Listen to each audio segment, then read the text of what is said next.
the complaint that Khawla bint Thalaba radiyallahu anha brings to the Prophet sallallahu alaihi wasallam when she says that her husband has called zihar, her husband has divorced her. So you know that the chambers, the rooms of the wives of the Prophet sallallahu alaihi wasallam, I must say, was so small that we all know that when Aisha radiallahu ta'ala anha used to be in the room asleep, and when the Prophet sallallahu alaihi wasallam wanted to pray, he would, in order to go into the state of sajda, he would have to tap on the feet of Aisha radiallahu anha. She would bend her feet, and only then would the Prophet sallallahu alaihi wasallam be able to go into the state of sajda. That's how small those rooms were.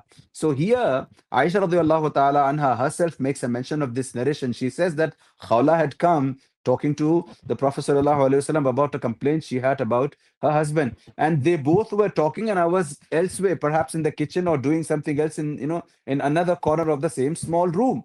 So while I was busy doing something else, and they were very quietly, as though they were whispering or murmuring. That's how quietly, softly, subtly they were talking, because Khawla didn't want this to be, made public. So she was very softly, very subtly trying to talk to the Prophet sallallahu alaihi wasallam, and she complained to the Prophet sallallahu alaihi wasallam that her husband has actually divorced her. So even before the Prophet sallallahu alaihi wasallam could, try and formulate an answer, the wahi, the revelation comes down from Allah Azza wa Jalla. قَدْ سَمِعَ اللَّهُ قَوْلَ الَّتِي تُجَادِلُكَ فِي زَوْجِهَا وَتَشْتَكِي إِلَى اللَّهِ.